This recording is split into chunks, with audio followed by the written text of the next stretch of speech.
அனைவருக்குமே வணக்கம்.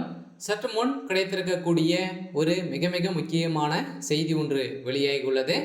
சற்று முன் கூண்டோடு கைதாகும் கோபாலபுரம் கதை முடிந்தது. இது மாதிரி செய்திகள் வெளியாகியிருக்கு.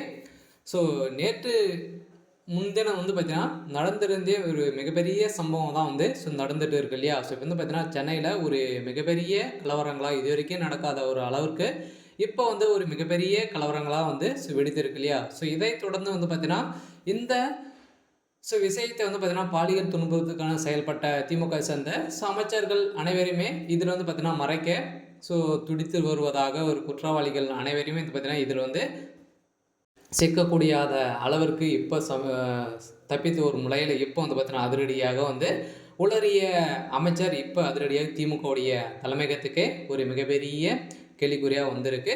ஸோ இதை தொடர்ந்து தான் இப்போ பார்த்தீங்கன்னா அதிரடியாக கூண்டோடு கைதாகக்கூடிய கோபாலபுரமே ஒட்டுமொத்த கதையை முடிக்கக்கூடிய சம்பவம் தான் இப்போ நடந்திருக்கு. ஸோ இதை பற்றி இந்த வீடியோவில் நம்ம முழுமையாக பார்க்கலாம். ஸோ அதுக்கு முன்னாடி நம்ம சேனலுக்கு இப்போ தான் நீங்கள் முதல் முறையாக வந்திருக்கீங்க அப்படின்னா மறக்காமல் நம்மளுடைய சேனலை சப்ஸ்கிரைப் பண்ணி சப்போர்ட் பண்ணுங்கள். ஸோ வாங்க வீடியோக்குள்ளே போகலாம். ஸோ திமுகவில் ஏற்கனவே ஒரு மிகப்பெரிய பிரச்சனையெல்லாம் போயிட்டு இருக்குது.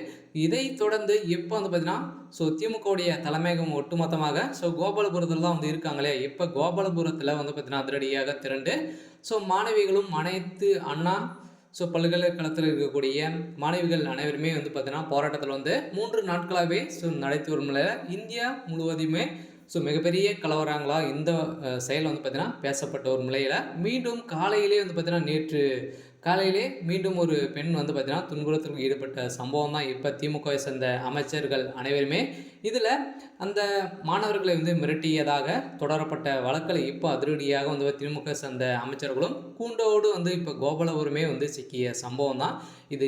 இது அனைத்துக்குமே காரணம் கோபாலபுரம் தான் அப்படின்ற மாதிரி கோபாலபுரத்துடைய குடும்பம் தான் இதுக்கு சப்போர்ட் செய்துட்டு இருக்காங்க அப்படின்ற மாதிரி பார்த்தீங்கன்னா பின்னிருந்திருக்கக்கூடிய அனைத்து சிசிடிவி காட்சி வீடியோக்கள் பார்த்தீங்கன்னா வெளியாகி இருக்கக்கூடிய நிலையில் தான் இப்போ கூண்டோடு கோபாலபுரமே கைதாகக்கூடிய நிலை வந்திருக்கு. ஸோ அதனால் இந்த அண்ணா பல்கலைக்கழகத்தில் நடந்த அனைத்து விதமான ஊழல்களும் இதுக்கு பார்த்தீங்கன்னா திமுகவுடைய தலைமையகம் இந்த விஷயத்துக்காக ஒரு 2 கோடி ரூபாய் பார்த்தீங்கன்னா லஞ்சமாக கொடுத்துருக்கும் நிலையில் தான் இந்த விஷயத்தை பார்த்தீங்கன்னா அடியோடு மறைக்கப்படுவதாக இப்போ சாட்டப்பட்ட நிலையில் தான் அண்ணாமலை அவர்கள் அதிரடியாக களத்தை இறங்கி திமுகவுக்கு ஒரு மிகப்பெரிய செக் வைத்து இப்போ ஒட்டுமொத்தமாக கைதாகக்கூடிய நிலைமை வந்திருக்கு. இருந்தாலும் திமுகவுடைய ஆட்சி மாறும் அப்படின்ற மாதிரி தான் இப்போ பேசப்பட்ட ஒரு நிலையில் திமுகவுடைய நிலை என்ன அப்படின்றத தொடர்ந்து வீடியோவில் பார்க்கலாம். அதுக்கு முன்னாடி மறக்காமல் நம்முடைய சேனலை சப்ஸ்கிரைப் பண்ணிக்கோங்க. சரி, ஓகே, தேங்க்யூ.